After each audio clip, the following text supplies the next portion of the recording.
안녕하세요. 여배우의 책방의 달세뇨입니다. 오늘 달세뇨가 읽어드릴 신간도서는 비터 스위트입니다. 그리스의 유명한 의사 히포크라테스는 인간의 몸은 슬픔인 우울질, 행복인 다혈질, 공격성인 담즙질, 침착성인 점액질로 이루어져 있고, 이 네 가지 체액들이 조화롭게 균형을 이루는 사람이 이상적인 사람이라고 믿었습니다. 하지만 우리 대다수는 어느 한 방향으로 치우치기 마련이죠.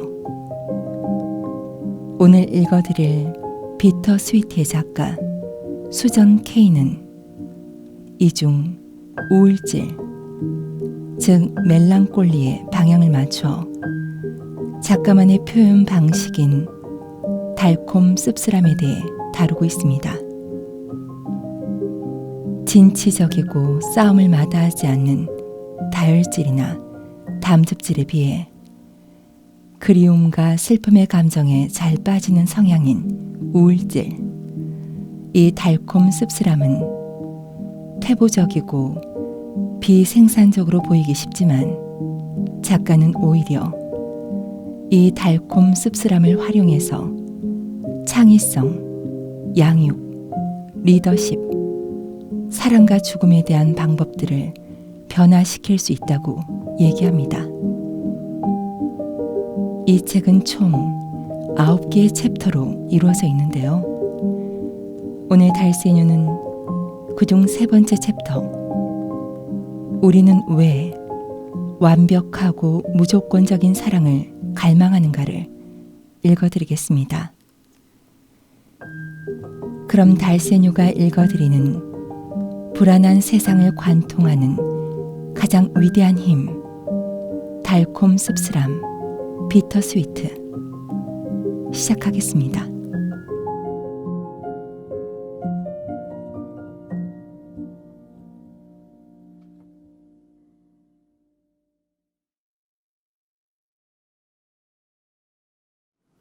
우아함이 흐르고 세상 물정이 밝은 세련된 이탈리아 여인이 있었다. 그녀의 이름은 프란체스카. 제2차 세계대전 말 프란체스카는 미국의 군인을 만나 결혼한 후 함께 아이오와 주의 작은 농촌 마을로 이주한다. 마을 사람들은 선량했다. 당근 케이크를 만들어 이웃에게 나눠주고 연로한 어르신들을 돌봐줬다. 그리고 불륜을 저지르는 등으로 규범을 위반한 자들을 내쫓았다. 프란체스카의 남편은 자상하고 헌신적인 평범한 사람이고, 프란체스카는 자식들을 사랑했다. 그러던 어느 날 그녀의 가족은 키우던 돼지들을 주 박람회에 출품하기 위해 일주일 동안 마을을 떠나게 됐다. 그녀는 결혼 후 처음으로 농가에 홀로 남아 고독을 즐겼다.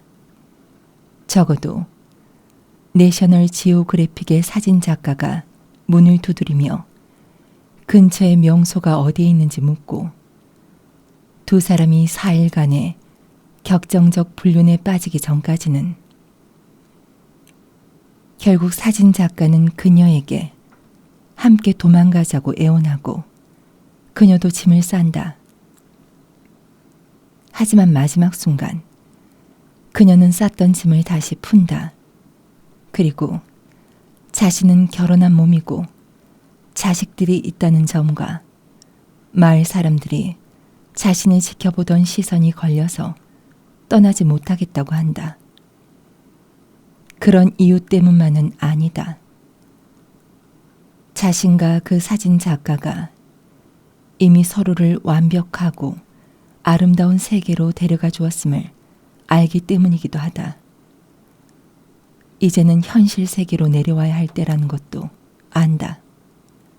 두 사람이 또 다른 세계에서 영원히 살려고 한다면 그 세계는 멀어져 갈 것이다.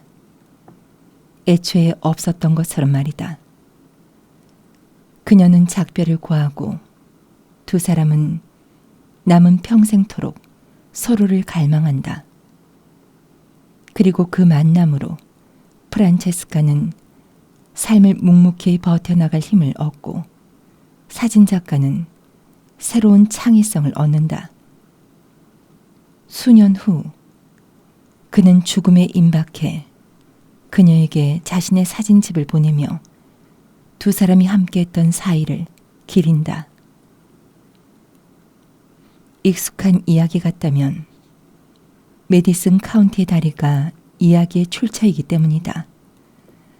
1992년에 출간된 로버트 제임스 윌러의 이 소설은 1200만 부 이상이 판매되었고 1995년에는 메릴 스트립과 클린턴 이스트우드 주연으로 영화화되어 1억 8,200만 달러의 총 수익을 거둬들였다. 언론에서는 이런 인기의 요인을 불행한 결혼 생활에 갇혀 사는 수많은 여성들과 잘생긴 사진 작가들에 대한 동경으로 평가했다. 하지만 이 이야기에서의 본질은 그것이 아니었다. 책의 출간 후 열풍이 일어났을 당시 사람들은 두 개의 진영으로 갈렸다. 한쪽 진영에서는 두 사람의 사랑이 순수하고 수십 년이 지나도록 지속되었다는 점을 이유로 호평을 보냈다. 다른 한쪽 진영에서는 현실적 관계의 난간을 극복하는 것이 진정한 사랑이라며 두 사람의 사랑을 책임 회피로 봤다. 어느 쪽이 맞을까? 우리는 동화 같은 사랑의 꿈을 놓고 우리에게 익숙한 불완전한 사랑을 온전히 포용할 줄 알아야 하는 걸까? 아니면 플라톤의 향연에서 언급된 아리스토파네스의 말을 믿어야 할까? 정말로 한때 인간 모두가 영혼이 결합되고 두 사람이 한 몸을 이루면서 아주 황홀하고 힘도 세서 티탄족의 두려움을 일으켰고 결국 티탄족이 제우스에게 우리를 갈라놓게 만들었을까? 작가 진 휴스턴의 말처럼 그래서 지금 우리가 잃어버린 반쪽을 갈망하는 것에 일생을 바치는 것이 자연스러운 걸까? 현실적인 현대 세계의 시민이라면 이런 질문에 맞는 답이 뭔지 알고 있다. 당연히 잃어버린 반쪽은 없다. 소울메이트 같은 것도 없다. 단 한 사람이 당신의 모든 욕구를 채워줄 수는 없다. 별 노력 없이 욕구가 한계도 없고 끝도 없이 채워지길 바란다면 결과는 실망뿐이다. 그것은 신경직적이고 미숙한 바람이다. 어른답게 굴며 극복해야 하는 바람이다. 하지만 수세기가 지나도록 이와는 다른 관점도 존재해왔다. 좀처럼 이야기되지 않는 이 관점에서는 완벽한 사랑을 꿈꾸는 우리의 갈망이 정상적이고 바람직하다고 여긴다. 영혼의 사랑과 결합하고픈 바람은 인간의 마음 가장 깊숙이 내재된 욕망이며 이런 갈망은 곧 귀속에 이르는 길이기도 하다. 그리고 이런 갈망의 대상은 로맨틱한 사랑만이 아니다. 베토벤의 환희의 송가를 듣거나 빅토리아 폭포를 보거나 기도용 깔개 위에서 무릎을 꿇을 때도 이와 똑같은 갈망이 찾아온다. 따라서 내셔널 지오그래픽의 사진작가를 만나 변화를 맞은 4일간의 로맨스를 다룬 소설에 대해 적절한 태도를 취하려면 터무니없는 감상으로 치부할 게 아니라 그런 갈망이 음악, 폭포, 기도와 전혀 다르지 않고 똑같다는 그 본질을 봐야 한다. 갈망 자체는 창의적이고 영적인 상태다. 하지만 현재는 플라톤의 주장에 대한 반대론이 아주 강한 추세다. 2016년 활발한 작품 활동을 펼치는 박식한 스위스 태생의 작가 겸 철학자 알랭드 보통이 뉴욕 타임즈에 당신이 잘못된 사람과 결혼하는 이유라는 제목의 글을 게재했다. 그 해에 가장 많이 읽힌 특집 기사였던 이 글에는 알랭드 보통의 표현 그대로 우리의 모든 욕구를 채워주고 우리의 모든 갈망을 충족시켜줄 수 있는 완벽한 존재가 있다는 낭만적인 생각을 포기하면 우리 자신도 우리의 결혼 생활도 더 나아질 거라는 주장이 담겼다. 드 보통은 이후 자신이 세운 단체인 인생학교에서 주관한 1년의 세미나도 열었다. 인생학교는 런던의 한 상점에 본부를 두고 시드니에서부터 LA에 이르기까지 세계 각지에 분교를 운영하고 있으며 나도 LA의 이벨 극장에서 300명의 수강생과 함께 강의를 들은 적이 있다. 드 보통의 강의는 우리가 관계에 대해 저지르는 가장 심각한 실수 중 하나가 관계는 우리가 더 잘 알거나 더 잘할 수 있는 것이 아니다는 생각에 바탕을 두고 있었다. 다시 말해 잃어버린 반쪽의 무조건적인 사랑에 대한 갈망을 그만 접어야 한다는 얘기다. 파트너의 불완전함을 받아들이려 애쓰며 오히려 자신을 바로잡는 데 집중해야 한다는 것이다. 큰 키의 알랭드 보통은 교수 같은 분위기를 풍기며 영국식 발음으로 낭낭하게 말했다. 기막히도록 유창한 언변과 재치로 강의를 이어가면서 정신분석학자 같은 감도로 세미나장에 있는 사람들의 생각이나 감정을 파악했다. 그래서 너무 고통스러워 그가 낸 연습 문제를 제대로 하지 못하는 사람이 있으면 알아채 주기도 하고 누군가가 남편 곁을 떠난 자신이 이기적인 년처럼 느껴진다는 고백을 머뭇머뭇 털어놓을 때 적절한 격려를 해주기도 했다. 강의 실력이 나무랄 데가 없었음에도 자신이 주제넘게 너무 크다고 여기는 사람처럼 자세가 좀 구부정했다. 그는 농담조로 자기 자신도 확실히 모르는 주제에 남들을 가르치려 드는 대머리 괴짜라고 말하기도 했다. 멜랑꼴리의 현명함에 대해 글을 쓴 적이 있고 달콤 씁쓸함 테스트를 해보면 가슴 아프다는 말을 즐겨 쓰는 성향일 듯 했다. 실제로 그는 자신의 부모가 지닌 고달픈 성격과 똑같은 연인을 고르는 경향이 있다는 점이 가슴 아픈 일이라고 했다. 상대에게 자신이 별로 중요하지 않은 존재일까봐 걱정하면서도 그 사람에게 화를 내는 일 역시 가슴 아파했다. 또 페라리를 몰고 다니는 사람은 천박하고 무력이 많은 게 아니라 사랑받고 싶은 가슴 아픈 동기를 가진 사람이라고도 봤다. 이 자리에 계신 분 중에 자신이 같이 살기 편한 상대라고 생각하는 사람이 있나요? 드 보통이 우리 자신의 단점을 살펴보는 차원에서 가장 먼저 던진 질문이었다. 몇 사람이 손을 들었다. 그건 아주 위험한 생각인데요. 그가 유쾌한 어조로 말문을 떼었다. 제가 여러분을 잘 모르긴 하지만 여러분이 같이 살기 편하지 않은 사람인 건 알겠습니다. 자신이 편한 사람이라고 우기면 그 누구와도 같이 살지 못해요. 마침 지금 여기엔 마이크도 있고 솔직한 분들도 계시니 얘기해보죠. 소셜미디어는 신경 쓸 필요도 없어요. 자, 이번엔 자신이 같이 살기 힘든 이유들을 들어볼까요? 여러 사람이 손을 들고 말했다. 저는 변덕스럽고 시끄러워요. 전 뭐든지 지나치게 따져요. 전 잘 어지르고 항상 음악을 틀어놔요. 자, 모두 잘 들으셨으니 조심들 하세요. 드보통이 크게 외쳤다. 자신의 까다로운 점들을 말하다 보면 1000장까지 닿을 만큼 많을 수도 있어요. 그런데 데이트를 할 때는 이 점을 잊어버려요. 오죽하면 정말로 안 풀리는 연애사를 빗댄 우스갯소리가 있겠어요. 속으로 생각하는 그 말 있잖아요. 이렇게 정신 이상자들이 넘치는 와중에도 난 여전히 멀쩡해. 드보통은 이어서 물었다.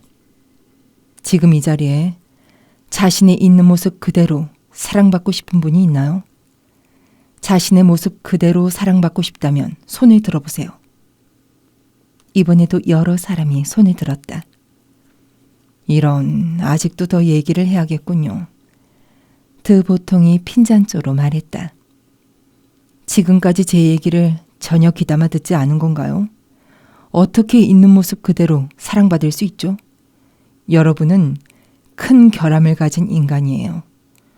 누가 여러분을 있는 모습 그대로 사랑해 주려 하겠어요. 그러니 성장하고 발전해야 해요. 이 강의 중에는 간간히 서로를 이해하지 못하는 커플들의 예를 보여주는 단편 영화들도 상영되었다. 이런 커플들 중에는 공원 벤치에서 소설을 읽고 있는 사색적인 젊은 남자들이나 이제 막 열차에 오르는 귀여운 얼굴에 카디건 차림의 여자들이 많이 나왔는데 달콤 씁쓸한 유형들이었다. 배경음으로는 멜랑콜리한 피아노 곡이 흘렀다. 인생학교 수강생들은 프리랜서 디자이너, 감정 풍부한 엔지니어, 구직자들이 섞여 있는 듯 했는데 이 커플들과 아주 비슷해 보였다. 진지하고 예의 바르고 합리적이지만 주변 사람을 주눅들게 할 정도의 최신 패션을 따르는 사람들은 아니었다. 그가 연단에서 직접 언급했듯 드보통 자신도 입고 있던 바지가 갭이었다. 강의에서는 우리에겐 잃어버린 반쪽이 없다는 점도 상기해 주었다. 좀 어두운 얘기지만 우리의 전부를 이해해주고 크고 작은 부분에서 우리와 모든 기호가 잘 통하는 파트너는 없어요. 그 사실을 받아들여야 해요. 결국 우리가 지향할 수 있는 것은 언제나 궁합의 비율 뿐이에요. 다시 플라톤으로 돌아가 다 같이 플라톤의 황홀하지만 제정신이 아니고 애정 파괴적인 그 순진함을 완전히 죽입시다. 소울메이트는 없어요. 드보통에 따르면 사실 우리가 파트너감이 주변에 있는데도 제대로 알아보지 못하게 막는 걸림돌은 잃어버린 반쪽에 대한 환상 때문이라고 한다. 특히 도서관과 열차에서 마주친 잘 모르는 사람들을 대상으로 멋진 면들을 상상하며 끊임없이 결함을 가진 자신과 비교해서 문제라고 했다. 그는 매력적인 낯선 사람들의 결점을 상상하는 반로맨틱적 몽상이라는 훈련으로 이 문제의 극복법을 가르쳐 주겠다며 파트너감의 이미지로 2명씩 남자와 여자의 모습을 보여주면서 말했다. 이 4명 중 가장 끌리는 사람을 골라보세요. 이젠 한번 상상을 해보세요. 그 사람과 3년을 사귀고 나니 아주 힘든 면들이 5가지 있다고요. 그 사람의 눈을 깊이 들여다보면서 상상해보세요. 수강생 중 세련된 안경을 끼고 아일랜드식 발음이 매력적인 젊은 남성은 머리에 붉은색 스카프를 두른 애절한 표정의 여성 사진을 고르고 나서 말했다. 제가 외출할 때 우리 집 개가 짖는 표정과 똑같아서 그런지 애정이 아주 목말라 할 것 같아요. 페이즐리 무늬 원피스를 입은 금발머리의 수강생은 도서관에 있는 날씬한 몸매의 젊은 여성 사진을 골랐다. 독서강일 것 같아요. 하지만 무슨 책을 읽든 파트너도 같이 읽게 할 것 같아요. 어떤 책을 고르든 좋은 선정이라고 인정해줘야 할 것도 같고요. 한 여자 수강생은 정장 차림에 넥타이를 맨 부티나는 남자를 고르며 이렇게 말했다. 멋진 헤어스타일에 끌리긴 했지만 알고 보면 아주 실속 없는 사람이고 제가 그 사람 머리카락을 쓸어 만지려고 하면 머리는 만지지 마 라면서 질색할 것 같아요. 처음 드는 생각도 아니지만 드보통은 정말 재능이 뛰어난 사람인 것 같다. 익설과 통찰력을 겸비한 작가이자 강연자로 활동해 왔는데 이제는 결혼 생활을 구제해주는 능력도 펼치고 있다니. 하지만 그의 통찰력을 우리의 애정사에 적용한다 해도 프란체스카의 갈망 혹은 우리의 갈망에 대한 의문이 여전히 남는다. 그 갈망을 어떻게 해야 할까? 그 갈망은 무엇을 의미할까? 달콤 씁쓸함의 전통은 이런 의문에 대해 많은 얘기를 들려준다. 그 전통을 들여다보면 갈망이 로맨틱한 사랑의 영역에서 쑥쑥 잘 자란다는 것을 알게 된다. 하지만 로맨틱한 사랑의 영역이 갈망이 생겨나는 근원은 아니다. 오히려 갈망은 먼저 생겨나 자력으로 존재하고 있다. 로맨틱한 사랑은 갈망이 드러내는 하나의 표출일 뿐인데 어쩌다 이런 표출이 우리 문화를 선점해버린 것이다. 하지만 우리의 갈망은 무수한 방식으로 모습을 드러내고 있다. 그중 하나는 내가 평생토록 궁금해왔고 수많은 사람들의 수수께끼 같은 것. 왜 그토록 많은 사람들이 슬픈 음악을 좋아하는 걸까? 이쯤에서 내가 좋아하는 유튜브 동영상 얘기를 해볼까 한다. 이 동영상에는 통통한 볼에 머리카락이 너무 가늘어 사이사이로 분홍빛 두피까지 보이는 금발머리의 2살배기 남자아이가 태어나 처음으로 월강 소나타를 듣는 모습이 담겨 있다. 아이가 있는 장소는 피아노 독주회장이고 화면 밖에서 어린 여자 연주자가 혼신을 다해 월강 소나타를 연주 중이다. 아이는 그곳이 엄숙한 자리이니 조용히 있어야 한다는 것을 아는 눈치다. 하지만 아이는 듣고 나면 좀처럼 잊기 힘든 그 멜로디에 아주 감동받아 온 얼굴을 긴장시키며 울지 않으려 안간힘을 쓴다.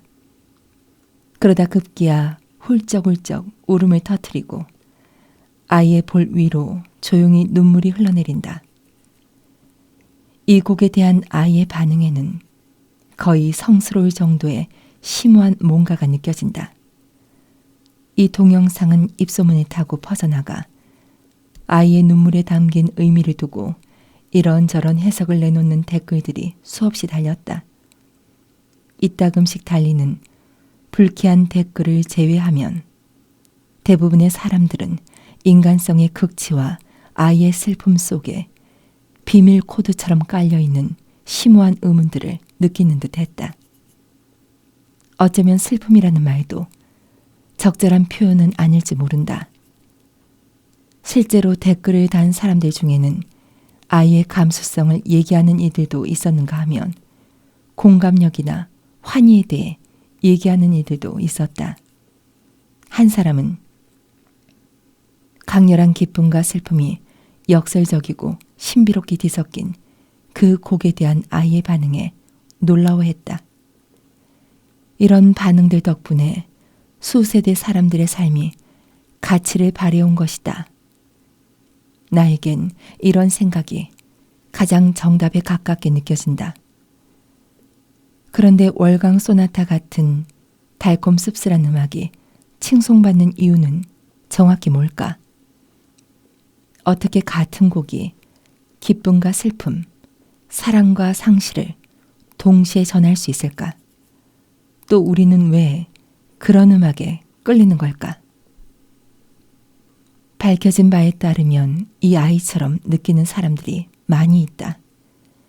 신경과학자 야크 팽크셰프가 말하는 몸서리나 소름 같은 피부 감각, 즉 다른 말로 오싹함을 일으키는 경향은 슬픈 음악이 밝은 음악보다 훨씬 더 높다. 미시간 대학교 교수 프레드 콘라드와 제이슨 코리의 연구 결과에 따르면 좋아하는 노래가 밝은 곡일 경우 평균적으로 곡을 듣는 횟수가 175회인가량인데 반해 달콤 씁쓸한 노래를 좋아하는 사람들은 800회에 가깝게 듣는다. 또한 기분 좋아지는 곡을 즐겨 듣는 사람들보다 그 음악에 더 깊은 유대를 느끼는 것으로 나타났다. 연구진은 슬픈 노래를 들으면 심오한 아름다움, 깊은 유대, 초월, 향수, 보편적 인류애 등 이른바 숭고한 감정들이 연상된다고 밝히기도 했다. 포르투갈의 민요인 파도, 스페인의 플라멩코, 알제리의 아랍풍 음악 라이, 미국의 블루스 등 인기 음악 장르에서 갈망과 멜랑콜리를 활용하는 경우가 얼마나 많은지 생각해보자. 팝 음악조차 단조로 작곡되는 경향이 점점 늘어나 연구가인 이 글렌 셀렌버그와 크리스티안 폰 셰베에 따르면 1960년대에는 15%에 불과했던 비중이 현재는 약 60%까지 증가했다. 바흐와 모차르트의 곡 중 가장 유명한 곡들도 상당수가 단조로 작곡되었다. 어떤 뮤지션은 이 단조를 즐거운 멜랑콜리의 조라고 칭하기도 한다. 미국에서 많이 부르는 자장가 가사에는 아기가 침대에서 떨어지는 내용이 있고, 아랍의 자장가는 이 세상에 친구가 아무도 없는 이방인으로서의 삶을 노래한다. 스페인의 시인 페데리코 가르시아 로르카는 자국의 수많은 자장가를 치합해 살펴본 후 스페인이 아이들의 생애 첫 잠을 재우기 위해 지극히 슬픈 멜로디와 지극히 멜랑콜리한 가사를 활용하고 있다는 결론을 내렸다. 이런 현상은 다른 여러 형태의 미학에도 퍼져 있다. 비극적인 꿈, 비 오는 날, 심파 영화를 좋아하는 사람들이 얼마나 많은가. 우리는 벚꽃을 아주 좋아한다. 심지어 벚꽃 축제까지 열 정도로 좋아한다. 사람들이 이렇게 벚꽃을 다른 꽃들보다 더 좋아하는 이유는 이르게 져버리기 때문이다. 철학자들 사이에서는 이런 현상을 비극의 패러독스라고 부르며 수세기 전부터 수수께끼로 여겨왔다. 왜 우리는 다른 때는 어떻게든 슬픔을 피하려 들다가 가끔씩 슬픔을 기꺼이 받아들이는 걸까? 현재 심리학계와 신경학계에서도 이런 의문에 관심을 기울이면서 지금까지 여러 이론을 내놨다. 월강 소나타 같은 곡이 상실이나 우울증을 겪는 사람들에게 치료법이 될 수 있다. 부정적 감정을 무시하거나 억누르기보다 받아들이는 것이 오히려 도움이 될 수 있다. 이런 현상이 혼자만 슬픈 게 아님을 알게 해준다 등의 이론이다. 그 중에서도 핀란드의 이위 베스킬레 대학교의 연구진이 최근에 진행한 연구에서는 비교적 더 설득력 있는 이유가 밝혀졌다. 어떤 사람이 슬픈 음악에 감동을 받을 가능성에 영향을 미치는 것은 모든 변수를 통틀어 공감력이 가장 강한 변수인 것으로 나타났다. 102명의 사람들에게 밴드 오브 브라더스에 삽입되었던 슬픈 노래를 듣게 했더니 이 곡을 듣고 걸음아쟁이 아이가 누나의 독주회에서 보였던 것과 같은 반응을 보였다. 그리고 그 사람들은 대체로 공감력, 사회인지 감수성, 타인 중심적 공상이 높았다. 또 책과 영화 속에 등장하는 가상인물에 몰입을 잘했고 타인의 고통에 개인적으로 불편함이나 불안을 느끼기보다 연민을 보였다. 이런 사람들에게는 슬픈 음악이 일종의 교감인 것 같았다. 또 하나의 이유로는 아리스토텔레스까지 거슬러 올라가는 오래전부터 제시된 카타르시스도 있다. 어쩌면 그 옛날 그리스인은 아테네의 연극 무대에서 오이디푸스가 자신의 누나를 뽑아버리는 장면을 지켜보며 복잡하게 얽힌 감정의 해소에 도움을 얻었을 것이다. 보다 최근에는 신경과학자 매튜 삭스와 안토니오 다마시오가 심리학자 아살 하비비와 함께 슬픈 음악과 관련된 모든 연구 문헌을 검토한 뒤 갈망적 멜로디가 신체의 항상성을 끌어내는데 도움이 된다고 단정짓기도 했다. 게다가 여러 연구를 통해 신생아 집중치료실에서 자장가를 듣는 아기들이 다른 종류의 음악을 듣는 아기들에 비해 더 힘찬 호흡, 섭식 패턴, 심박동수를 보이는 것으로 증명되고 있다. 게다가 전 세계의 월강 소나타 같은 곡들은 단지 우리의 감정을 해소시켜 주기만 하는 것이 아니라 감정을 북돋워 주기도 한다. 뿐만 아니라 교감과 경외감을 고양되게 끌어내주는 것은 슬픈 음악뿐이다. 두려움과 분노 같은 다른 부정적 감정을 전하는 음악은 그런 효과를 내주지 않는다. 작스, 다마시오, 하비비의 결론에 따르면 밝은 음악조차 슬픈 음악보다 심리적 보상 효과가 낮다. 흥겨운 곡은 들썩들썩 춤을 추며 주방을 빙빙 돌면서 친구들을 식사에 초대하고 싶어지게 기분을 띄워주기도 한다. 하지만 하늘 높이 기분을 고양시키는 것은 슬픈 음악이다.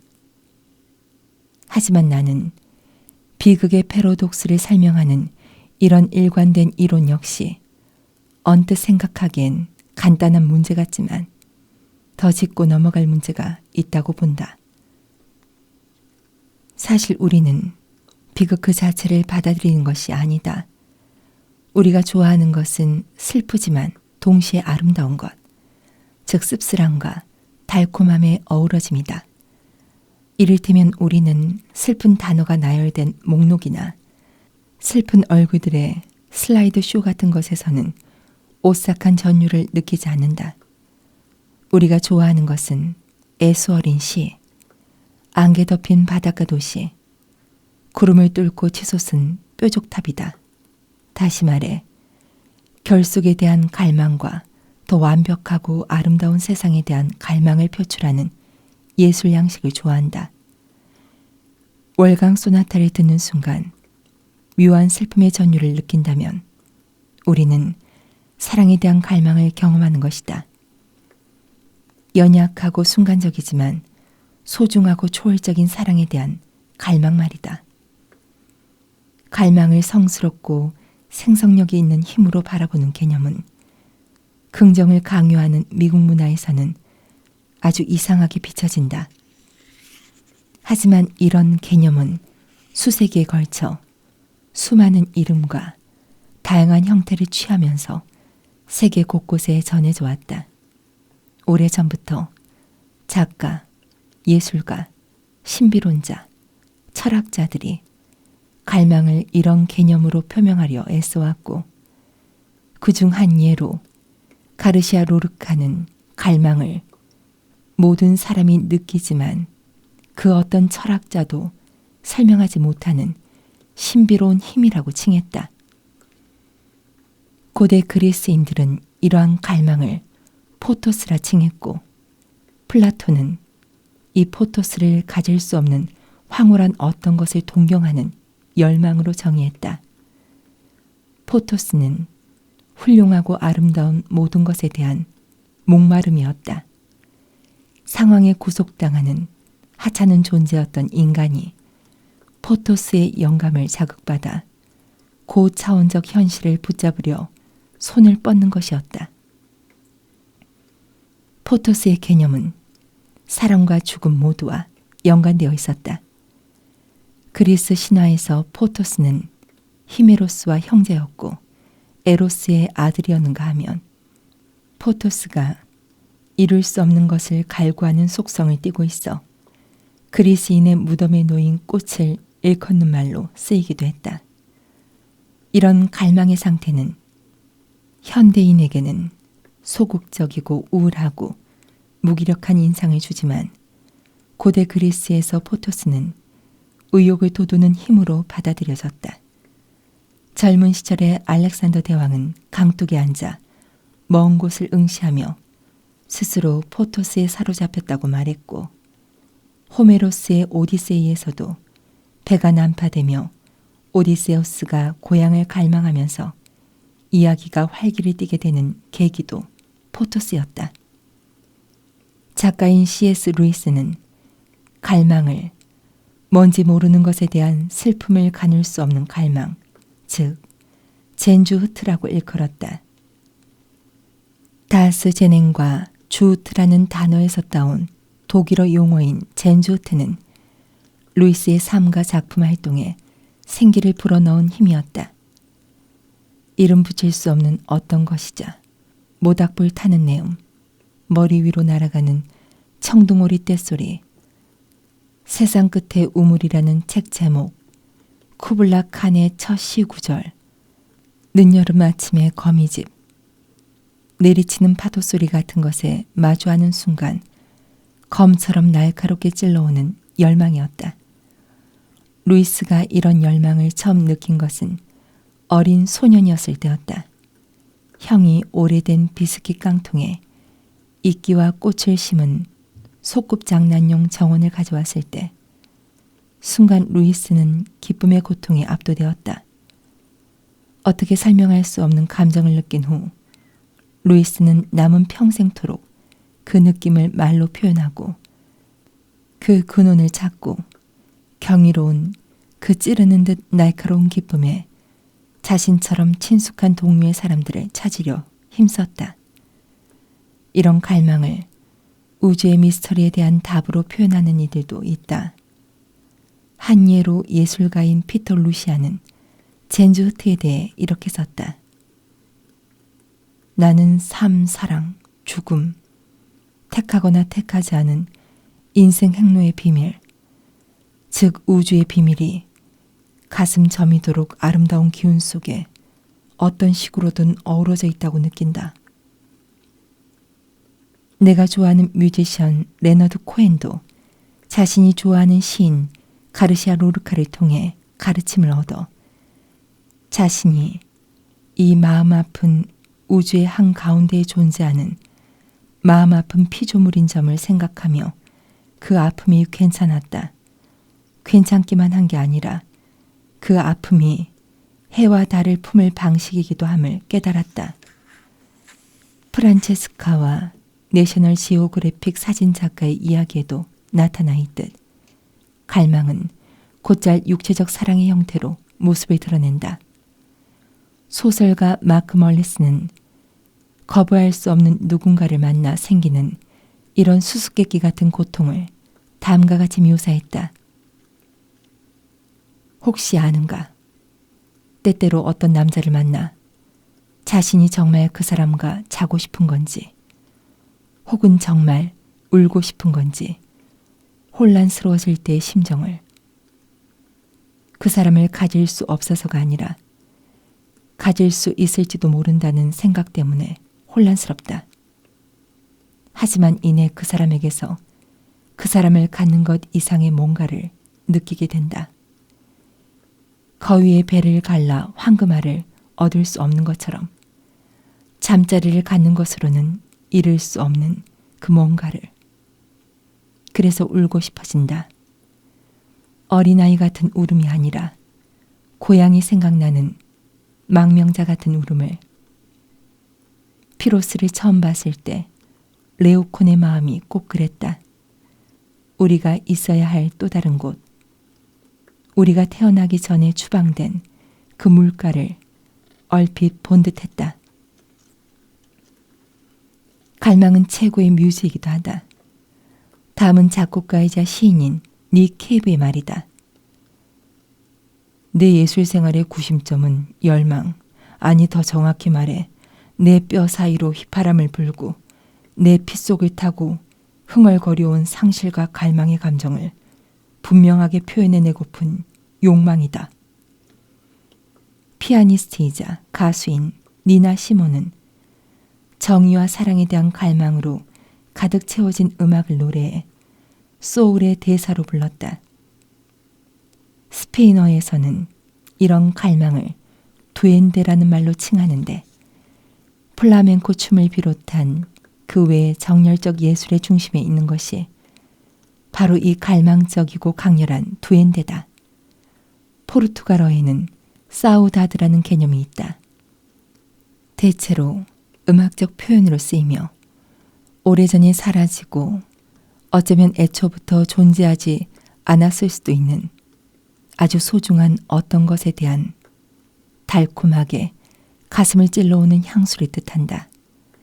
힌두교에는 대체로 사랑하는 사람과의 이별의 고통을 뜻하는 비아라가 있으며 비아라를 모든 시와 음악의 원천이라고 여긴다. 힌두교 전설에 따르면 세계 최초의 시인 발미키는 사랑을 나누었던 수컷 짝이 사냥꾼에게 죽임을 당해 슬퍼하는 새를 본 후 감명을 받아 시를 지었다고 한다. 힌두교의 영적 지도자 스리스리 라비 샹카르는 이렇게 썼다. 갈망은 그 자체로 신성하다. 세속적인 것에 대한 갈망은 사람을 무력하게 만들지만 무한성에 대한 갈망은 생명을 가득 불어넣어준다. 갈망의 고통을 견디고 나아갈 줄 알아야 한다. 진정한 갈망은 희열을 분출시켜준다. 이 모든 전통의 핵심에는 이별의 고통과 재결합에 대한 갈망이 있고 때때로 초월적인 재결합을 이루는 것에 대한 갈망 또한 있다. 하지만 정확히 무엇과의 이별일까? 플라톤 학파의 전통에서 암시하는 바에 따르면 소울메이트와의 이별이며 이 소울메이트 찾기가 삶의 최대 과제 중 하나다. 또 정신분석학의 관점에서 보면 자궁과의 이별이다. 대체로 치유하기 위해 몸부림치는 과거의 상처나 트라우마 때문에 뱃속에서의 안락함과의 이별에 고통스러워하는 것으로 본다. 아니 어쩌면 이 모든 것은 단지 신성과의 이별에 대한 비유적 표현이거나 다른 식의 표현일지도. 이별, 갈망, 재결합은 대다수 종교의 고동치는 심장이다. 우리는 에덴을, 시온을, 메카를 갈망한다. 또 수피교도들이 신을 부르는 아름다운 호칭대로 사랑받는 이를 갈망하기도 한다.